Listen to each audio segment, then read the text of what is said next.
Hi, this is Chad from Rogue Retreat, Executive Director. Once again, coming back for Life Skills, and just really do miss seeing you guys in person, but we love to share information. And today we're talking about resumes and how important that is, and you're going to have some training coming up in the rest of this video about that.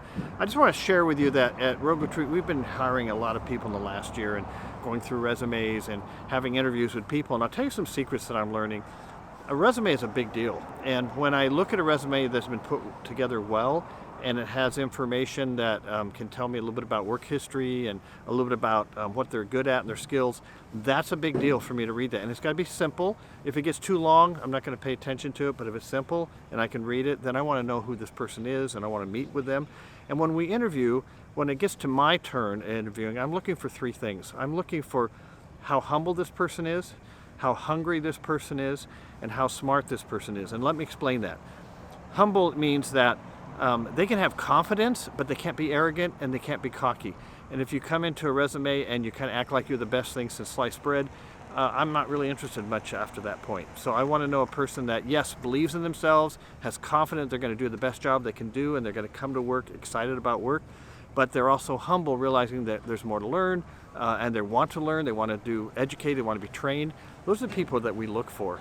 Hungry, those are the people that, kind of like humble, when I mentioned, they're hungry to do better in life, to learn more, to be able to give more.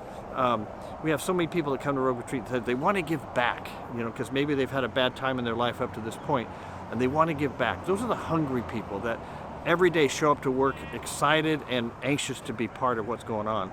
And then the last one is smart. And smart isn't necessarily book smart or gone to school smart. It's how do they get along with other people? Are they sensitive to what other people are going through around them, their coworkers? Are they sensitive to how they're coming across? Do they do well with other coworkers? Are they able to handle conflict and fix it and not let it continue? That's the smart kind of workers that we're looking for. And we're no different than any other organization. So pay close attention to this, because here's what we believe about you at Rogue Retreat. We believe you guys are absolutely amazing people, and you maybe not had the breaks that you've needed to this point. So learn how to do a good resume, go in there and show them who you really are, and you're going to get jobs and you're going to rise quickly. And we believe in you, and thank you so much for tuning in again. Welcome to this episode of Life Skills, where we have with us Nathan Beard, who is a specialist in helping people write resumes. So a couple weeks ago, we talked about how to conduct a successful interview for a job. Okay.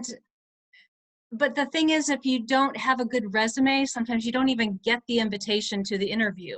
So Nathan is going to talk to us a little bit about how do I write an effective resume so that I can get that job interview and ultimately get the job.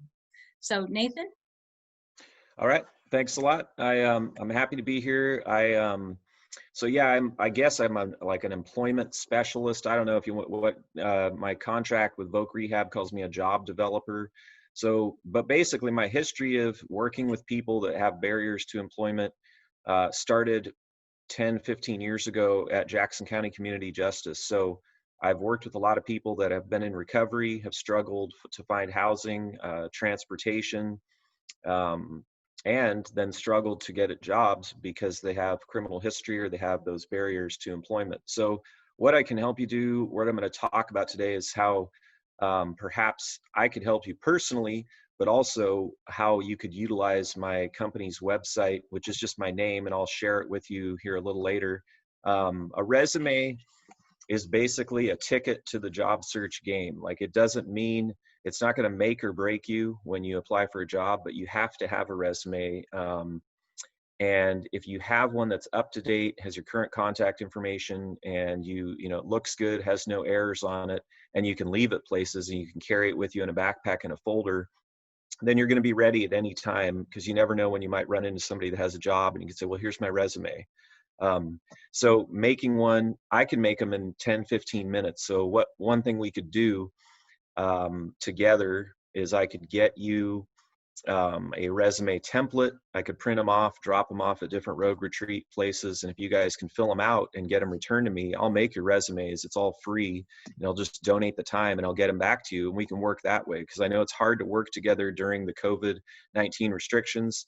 and I'm taking precautions, but I'm happy to type things up, get them back to you, and steer you in the right direction of where you might go look for jobs with barriers to employment, including criminal history, and during COVID, what places are actually hiring and what places are going to continue to hire and stay open.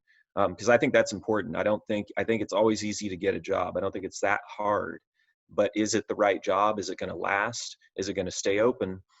And some other factors, and I guess I'm kind of going off on different topics here, but I'll come back around. Things that are really important to consider when out looking for work, I think, are transportation, location, and that involves transportation, shift, other commitments. Do you have alcohol and drug groups? Do you have life skills groups? Do you have things that are really important to your mental health and well-being and day-to-day feeling good and secure about yourself when you go out in the world? Then don't put those things aside just to get a job, because a lot of the jobs can cause more stress than they help alleviate. So think about that. And that's something I like to that message. I think that don't just get any job. Like, it's not hard to get a job at Jack in the Box, but if they're dealing drugs out in front of Jack in the Box and a bunch of people are hanging out there that you don't necessarily want to be around, and I'm not judging those people, they're probably fine, but is it the right environment? Do you want to put yourself in are you in recovery? Then you probably don't want to work where there's a bunch of people potentially using drugs. Now, that could be everywhere for sure. But if you know the environment's not going to be good, then don't go get a job there. Go for something else. So I guess what another thing we could do is I could present to you a bunch of different opportunities that, give you some choices, because you're going to have choices. Even if you have a long rap sheet, so to speak, or criminal history, there's still many jobs you can get. And I keep track of that information. I can get that to you. Okay.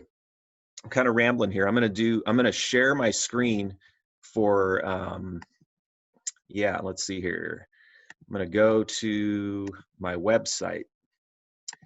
Can you see that all right, Susan?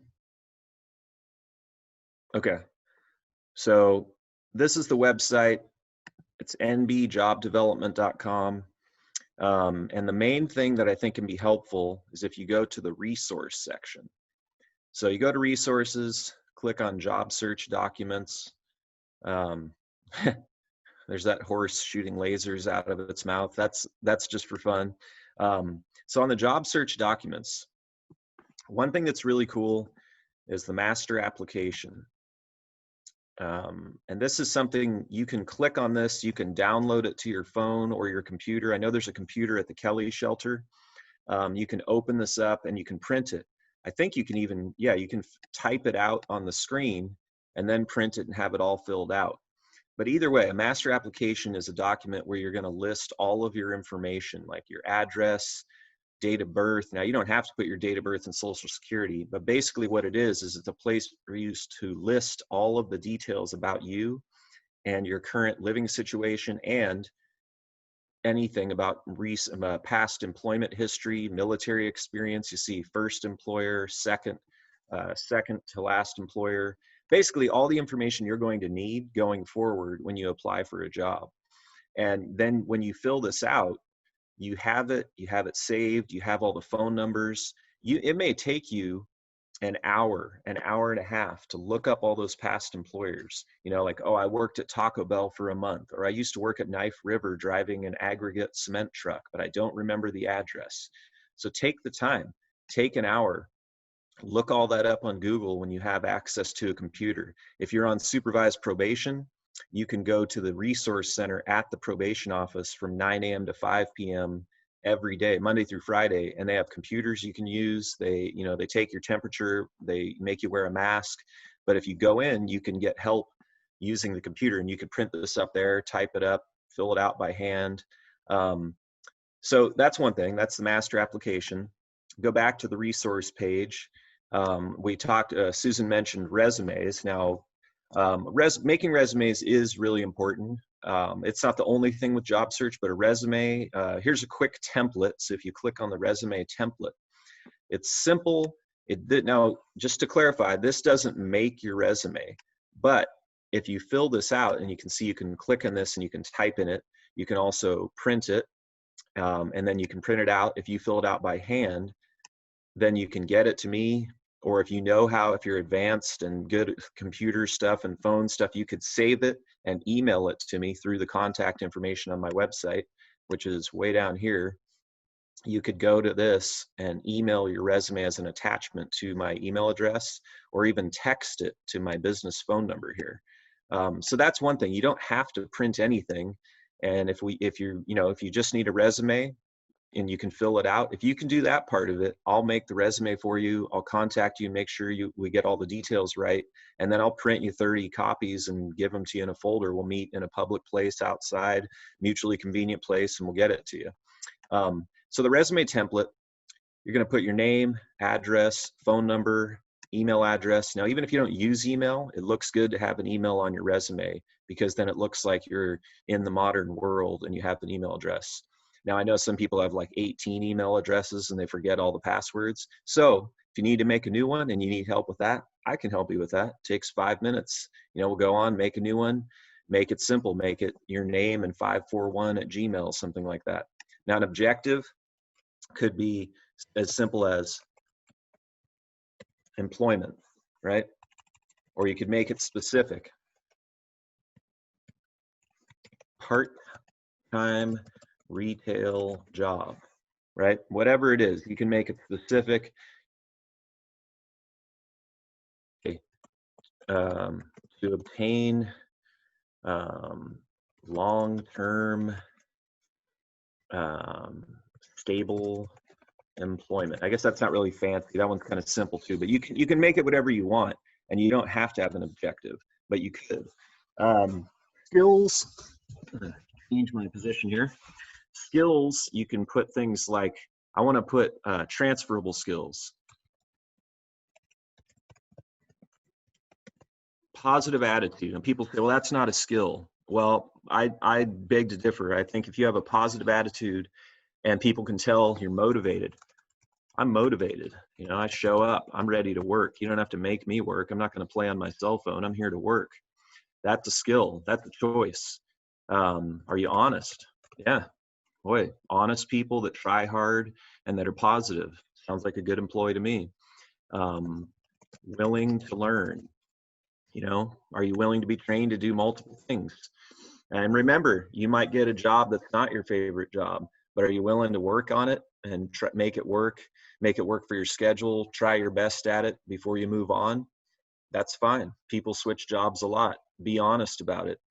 Tell them if you're going to, this isn't working out, I'm going to give my 2 weeks notice. Don't feel bad about that. Just be honest and don't just drop the job and go to the next one. Because even if you only work there for 4 weeks, if you leave on good terms, you could still have a reference. References are important. I'm kind of going on here. I know I don't have too much time, but anyway, so let me show you a finished resume. So I'm not going to fill out the whole thing in front of you, but I could. I'm going to give you another thing. So here's a template. No, that's the template again, sorry. Here's the packet. I can print these out, you can print them out. This has instructions and materials included. This will be a step-by-step how to fill it out. How many steps do we have here? 1, 2, 3, 4, 5, 6. So it takes you through, shows you a list of transferable skills, shows you the template, and then at the end, it shows you a finished resume. So this is a clear example of what the resume could look like. This guy, Todd Shaw, lived on Skyline Boulevard in Central Point. His objective is full-time employment. There's his skills, and then work history. He worked at Betty Sue's Diner. I think they closed last year. Now, it's a fictitious place. There's no Betty Sue's. But anyway, so this was a real resume for somebody that's on probation. I just changed the name and all the businesses. So it seems pretty clear, it's simple, it's one page, there's a lot, I call this white space, there's a lot of white space, so it's easy to read. And that's the kind of resume I make for people. And it's really effective. I'm not saying I'm the cat's pajamas and my resumes are the best, but what I'm saying is that it's an effective, simple resume that someone can read while they're talking to you, which is really important. Because if you make a 2-page one with a bunch of pink and red designs all over it that looks really cool, Well, that's going to take their attention away from the details. I'm not saying those are bad, but I think the more simple they are, then you and not explaining too much, then you actually have something to talk to the employer about rather than them just looking at the piece of paper. Okay, so that's that. And then let's see here. There's some other things you could do. There's a cover letter that you could look at. And this is basically tells you how to make a cover letter, where you can just kind of type it up and then fill in the information. There's some examples. And then there's no, that's the same one. Anyway, so that's the cover letter. Those are the job search documents. Let me see if there's some other things I can show you here. Some people might need an ID, obviously, official documents. This one, so this thing is just, I don't take too much time on this, but this has the correct order that a person has to go through when they're getting official documents. You've got to get your birth certificate first. You've got to get your ID. You've got to get your Social Security. You can get this little template here, if you click on that, and this will tell you the order with which you have to get things and then how to get them. I made this last year just as like it doesn't mean, hey, if you get this piece of paper, it's going to pay for you to get all your things, but it's important at least to know the order that you have to do them. And so that simplifies it into 2 pages, and you can print that off or read it on the website. Let's see here. So then that page shows that part. Let me click on the main resources page here. There's actually, so here's another thing too. Oregon voters registration.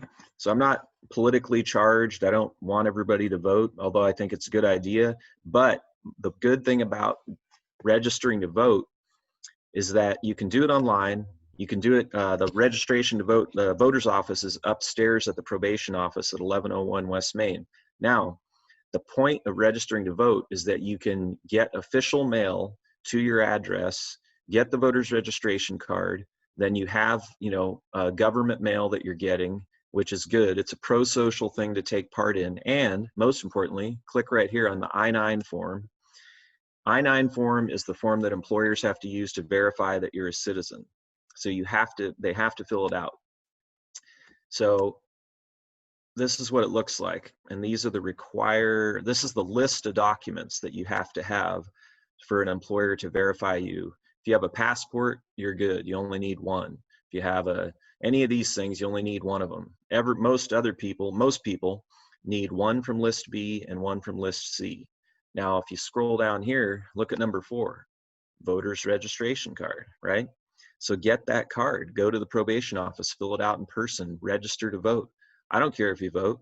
I think you should, but if you don't, that's fine. But if you get that in the mail, then you have one of these forms of ID for the I-9 form, and it's free. And even better, it only takes like 2 days to get it in the mail. So, it's something I think people should do, especially if they don't have the money right away to get the other ID or order their birth certificate. Get your voter's registration card, participate in some civic duty, and get it in the mail. Why not? It's a good practice to get into. And if you're in recovery, if you have a probation officer, they're going to like that too. They're like, hey, this person's registering to vote. That's some official thing that a lot of citizens do. So anyway, so there's that one.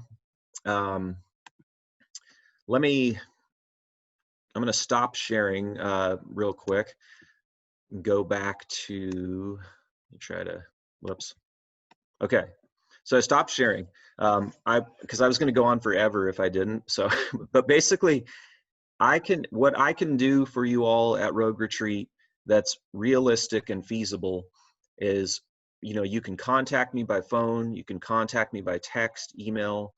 I can't personally see the process all the way through to everyone getting a job, but I can definitely help you go to places where you'd have a good chance, like send you in the right direction. I'm happy to make your resume, help you make a resume. I mean, obviously it's better if you can do it yourself. And that's the point of the website, is that you could get that template, you could look at the examples, and you could try typing one on your own. If not, I'll type it up for you, but you've got to give me the information. You've got to fill out the template, Give me as much info and background as you can. And don't feel bad if you had 6 jobs for 1 month. You know, that's okay. Like, I can work with that. If you've had work history, it shows that you are a person that can be hired. Now, you're going to have to work on why you have work gaps, talking about it. And I can work with you on that too. We can talk on the phone. We can, do it through email, whatever. I can coach you on how you talk about your work history gaps or your criminal history. Because most of the time, employers are sympathetic to people that are honest and upfront about their struggles in the past and how they're doing well now and working to improve their situation. Everybody knows somebody that has drug addiction problems or has been in jail. Most people do. And if you're honest about it and you say, hey, well, I do have groups twice a week. I do have to check in at Rock Court twice a week. So I want you to know that ahead of time because I can't work on these days. They're going to like that. That's going to show that, hey, you're honest, you're upfront. They might not like that you're a recovering addict, but they'll like that you didn't tell them later when they had you scheduled for a shift and then didn't show up because you had to go to court. So I've talked to hundreds of employers. I do all the time for years now. Honesty is huge, and most people are sympathetic to people's problems if they're honest about them up front, and you don't have to tell too much. So that's something we could do. I could make resumes. I could coach you all to talk about your barriers to employment that may include criminal history or recovery groups or whatever else, and teach you on how to give like a quick spiel for that. So yeah, I could give you, my contact information is on the website. I can drop off business cards, whatever works for you all. And then we, as needed, you can contact me or staff can contact me and I'd be happy to help. Wow, that's amazing. So you do so much more than simply helping people build a resume. Oh yeah, no, I work one-on-one with people through Voc Rehab, people through the state preferred worker program. Well, as an example, like just last night, yesterday afternoon, I got a call from a guy that's on probation. He's working at Harry and David, and he's going to be laid off because it's seasonal. And so what I'm going to do with him is I'm going to search for jobs that fit what he does. He's a forklift operator and warehouse technician. And I'm going to be sending him job leads and then talking to those companies to find out their background check policies to make sure I'm not sending him to places where he'll be rejected. So yeah, the resume is really important, but oftentimes it's more like just having a conversation. It only takes 5-10 minutes, but it can help somebody because I can say like, well, yeah, you can go get that job in White City, but hey, you're riding your bike and this job starts at 5 a.m. and you've been clean for 4 months. So you sure you want that job? Yeah. So just because I've been experienced seeing that work or not work and end really badly. So it's more than just the resume, but what the resume does for myself and more importantly for the client or the person is it'll help them take a look back at their work history. It's like going through your personal life history when you make it, and it might make them realize, hey, they had a better history than they thought. And when it's organized on a piece of paper, they might think, wow, that looks pretty good. And then it also can offer some look into where there was some gaps, maybe some things they can improve on. And so it's just the resume is really good for personal history and work history together. And it's a must have for looking for work. But it gets a conversation going too. And it gives me background on the people I'm working with. And then I can, give them advice based on that. So the resume is a good starting point. Yeah, that's awesome. Well, thank you so much for sharing with us. And oh yeah, if you could end with what you said earlier before yes. we were recording, I loved yes. that. Really yes. gives people hope. Thanks for reminding me of that, Susan. So what Susan's referring to is that the last 2 years I spoke. I was happy to be the guest speaker at the Life Skills group at the church on Main Street for Rogue Retreat. And I told Susan, I was so excited to see people that I used to work with. So my background is I worked at the Community Justice Transition Center, I guess popularly known still as the Work Center, next to the animal shelter. For years, I did intake drug tests. I served dinner. I talked to people. I watched basketball games in the dorms. I knew people. I knew everything about them. I mean, it was great. I mean, I'll never have a better job than that. and are more interesting because I got to know so many people so well, all the worst things that ever done, all the best things that ever done. And anyway, so I saw people, I got to know them, I got a rapport with them, and I saw them improve. I saw them do better. Then I saw them less. Then I never saw them again. And that's a phenomenon that's really interesting in working in recovery and with people that are in the criminal justice system, is that when they do really well, eventually I never see them again. And it's really interesting then when I am at like a road retreat life skills group or at the library with my kids getting some books, and somebody will come up to me and say, "Hey Nathan, how you doing?" And I don't even know who they are, because they've changed so much and they're doing so well physically. They've almost like regenerated and they're so much more healthy that at first I don't recognize them. And I had that happen both each of the last 2 years at the life skills group, where I saw a client that I had seen in and out of jail for probably nearly a decade. And one guy in particular, he came up to me and said hello. And he said, "Hey, thanks so much. I really liked working with you when you were at the transition center. You were always really nice. And, it didn't happen then, but that helped a lot eventually." And he told me about how he got a job, and he spoke to the whole group. He answered a question like in front of everybody, but he told me one-on-one, how he finally got to the point where he could change. And this guy had, 30 felonies on his record, and he'd been addicted to drugs for 20 years. But now he'd completely been clean for over 2 years. And that kind of thing is really inspiring. And it's remarkable. It's just human resiliency is remarkable, and it's so good to see. So I think it's encouraging to know that, if a person finds themselves in that situation where they're like really down and out, well, just know that a lot of people dig out of that hole. And I see them at least once a month. I run into somebody that's doing really well and has utilized the resources and has recovered and is stable. So I know it can happen. And Rogue Retreat does a lot to help that. So you guys are working with a good entity. Yeah, I think that's going to be really encouraging to folks, because it's easy, especially right now, to feel kind of Yeah. hopeless, like I'm never going to be able to get where I need to go. But, I'm just really thankful that you're out there doing what you're doing. And I know you're helping a lot of our folks. So, Well, so yeah. thank you. Oh, you're Thank you welcome. very much.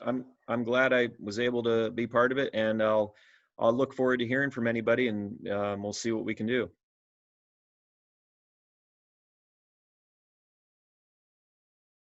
My name is Lindsay Hartwell. I have been in Oregon now for 2 years. Well, November 17th is technically 2 years, but I moved here in April 2018 to live with my sister and kind of fill it out. I was in a pretty abusive marriage, and I am a recovering alcoholic and addict. I could not get clean, I couldn't get sober, I couldn't get away from the abusive individual, husband. I wanted to use a few choice words, but I can't. But God made a way. On September 1st of 2018, I was at a gathering, and my husband's brother actually prayed over me, and I knew in that moment that I had everything I needed to live free. It still took me a few months to gather myself, to get the courage to leave, but when I did, it stayed permanent. I came down here with nothing more than my belongings in my truck, my son, and I was about 9 weeks pregnant with my daughter. When I got here, I stayed with my sister. She has like a compound, and I knew I couldn't stay there. That just wasn't feasible for me and my son, and being pregnant. So I ventured out on my own. I came down to Medford, and I figured, where can I go? So I went to St. Vincent first. I stayed there for a couple of weeks. And then I went to the Medford Gospel Mission and stayed there. And then I got accepted at Hope House, which was, really hard. Really hard. But during the time at the Gospel Mission, I actually came and filled out an application here at Rogue Retreat, and they told me that it was going to be a wait. I really wasn't anticipating on getting accepted as soon as I did, but I did. And I was probably at Hope House, gosh, I want to say a little over a month, and I got a call that they had an apartment for me and my babies, which I obviously was still pregnant. And so I took it, and I've been here ever since. I absolutely love Rogue Retreat. My life has truly been changed, and now I am the operations director assistant for Rogue Retreat.